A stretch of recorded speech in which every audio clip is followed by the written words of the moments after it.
Right, let's talk about a simple, low-risk football index strategy.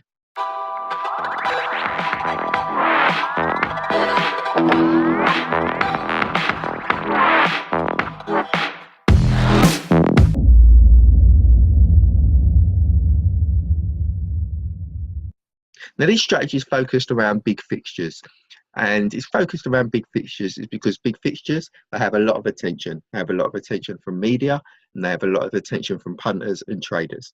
And that means that punters like to bet and traders like to trade. Now, what we're going to do, we're going to look at certain matches and see if we can exploit possible price rises leading up to these big fixtures.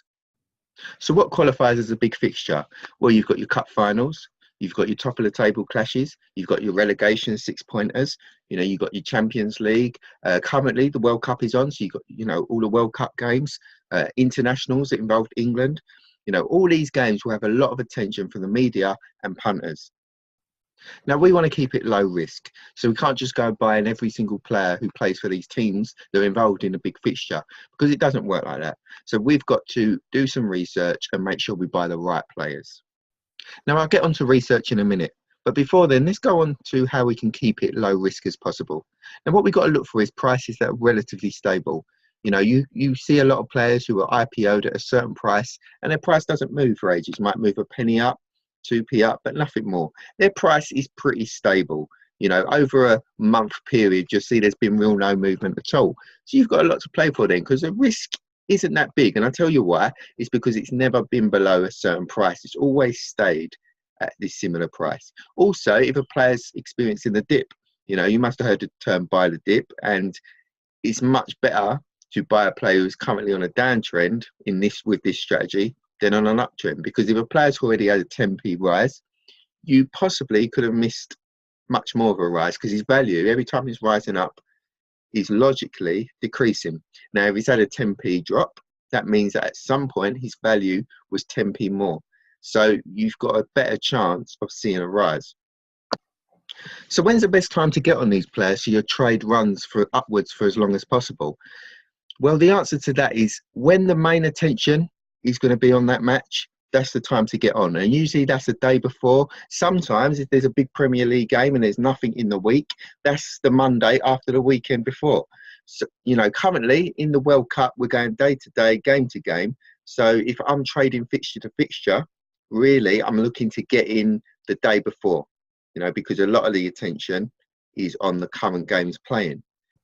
Now, because we don't officially know starting lineups till usually an hour before kickoff, entering a trade for a player who's going to start a day before, 2 days before, sometimes a week before, can become problematic, because you can't be 100% certain your player is going to start. And that again goes back to the point of making sure their price is stable, or on the dip, because if they don't start the match, then their price is unlikely to be majorly affected, and you can just exit for usually a small loss.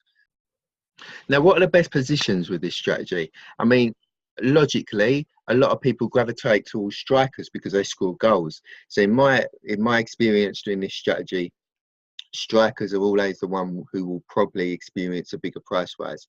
That's not to say there isn't money in midfielders and defenders, because there is, and I'll show you some trades involving defenders in a minute.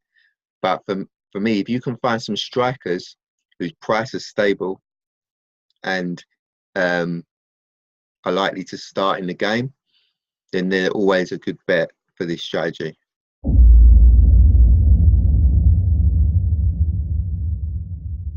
So let's talk about some research we can do that can make our lives a bit easier when trying to predict lineups so we can enter the right trades. Right, there are many prediction sites out there. The one I use, though, is actually Italian. It's www.gazzetta.it. Now, this one is usually right, 80% of the time, which is, it doesn't matter even if it's the week before. I don't know how you do it, but they are usually right. So I tend to stick to this because it works for me. But there are many out there. As you can see, if you want to use it as well, I'll leave a link in the video. Now, Sweden are playing South Korea in a little over 3 hours. Okay, so this is the game that we would probably focus on. Now, remember what I said about finding players with stable prices who are likely to start. So we've got the lineups here. Now I'm going to look at Sweden because they're probably favourites and see if we can find anyone who we can trade. And you've got players like Forsberg, who already is likely to be, price is likely to be quite high. So we're going to ignore players like that. And we're going to look at the strikers.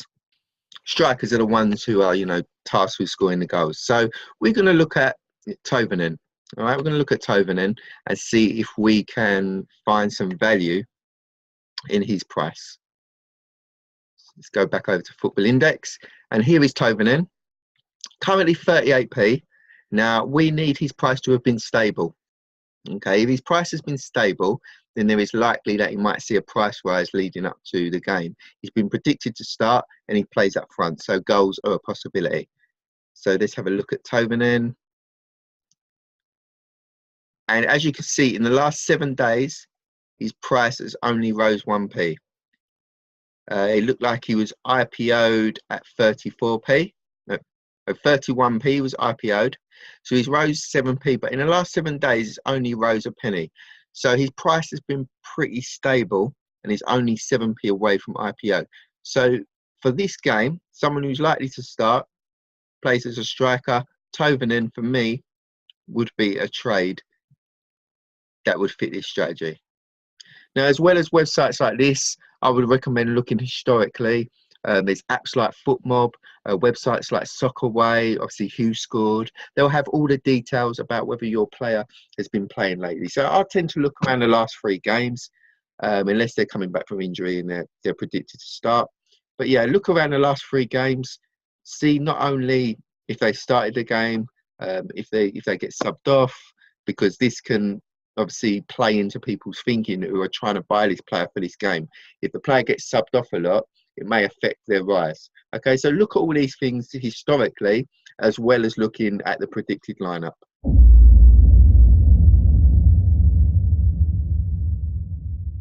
Let's talk about risk as well. Now, risk is very important and it should be taken seriously. I'm currently working with a £500 bank. As you can see, I have a £408.82p balance. And my portfolio is currently worth £95.28p. Now, for the free trades I'm going to show you, I'm going to risk £30, which is around 6% of my bank.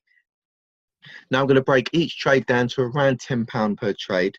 And within that £10 per trade, I'll probably risk 1.5 to 2% of that before I exit my position.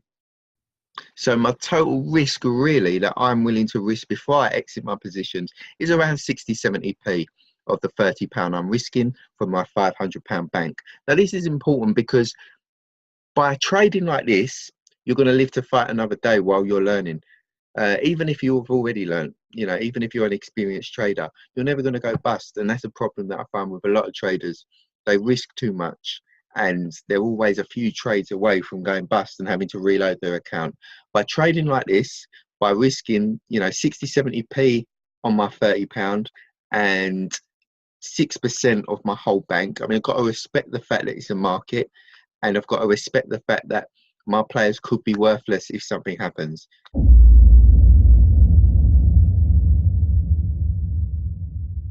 Right, my first trade using this strategy was towards the opening game of the World Cup 2018. It was Russia v Saudi Arabia. Now, I bought Ignacevic for £9.90. Now, his price was stable, okay? He was guaranteed to start, one of their most experienced players, guaranteed to start. And Russia as well were favourites to beat the Saudis. They also had a lot of support, so a lot of the media attention was on them. So I bought Ignacevic for £9.90. I bought 33 shares, and I bought him the day before, leading up to the game, and I sold him 2 hours before kickoff. I put him on the market, 2 hours before kickoff, and he had sold within 40 minutes for £11.55, and I paid 23p commission. Okay, so my total profit, I go to my journal, my total profit was £1.42 on Ignacevic, which was around 14.3%. Right, my second trade was on another defender, Jose Jimenez, as Uruguay were about to play Egypt in the second game of the World Cup. Now, Jose Jimenez had recently stated that he was staying at Atletico Madrid, so his price had dropped 11 pence. So as I said before, either the price is stable or you're buying on the dip because there is potential for a further rise. Even though the reasons for him dropping was transfer related, I still felt there was room for a rise there. Now, Jimenez starts for Uruguay in every game alongside Godin, so I was quite confident he would start. I checked the predicted lineup just in case, and I bought 8 Jimenez. Remember, we wanted to keep our risk around £10, so I bought 8 Jimenez at £9.76. I then put him up for sale around 2 hours before kickoff, and I believe he sold as soon as the lineup was announced, and he sold for £10.24, and I paid 20 pence commission. Now, although I had put him up for sale 2 hours before, him and his price actually had dropped a little bit from when I did put him up for sale by 2 pence. So the percentage could have been a lot better there. Now, his price at the time was £1.22, and my limit, usually when I'm looking for a quick flip with defenders, is around £1.30. And this is because the commission and spread is usually a bit more, so it's tougher to get a better profit. It's usually okay with forwards, you've got a bit more room, but with defenders especially, I would advise that you try to stick to players under £1. Just to show you there, the total profit on Jose Jimenez was 44p. To alliterate again, that was around 4.4% profit. But the third and final player I decided to spend the rest of my £30 on was Andrew Nabbit, as Australia were taking on France. Nabbit's a forward, his price was stable, he was predicted to start, and he started their last 2 games. Okay, so as everything was pointing to this being a profitable trade, so I bought 30 Andrew Nabbit at £10.20, the rest of my £30, and I sold him the next day.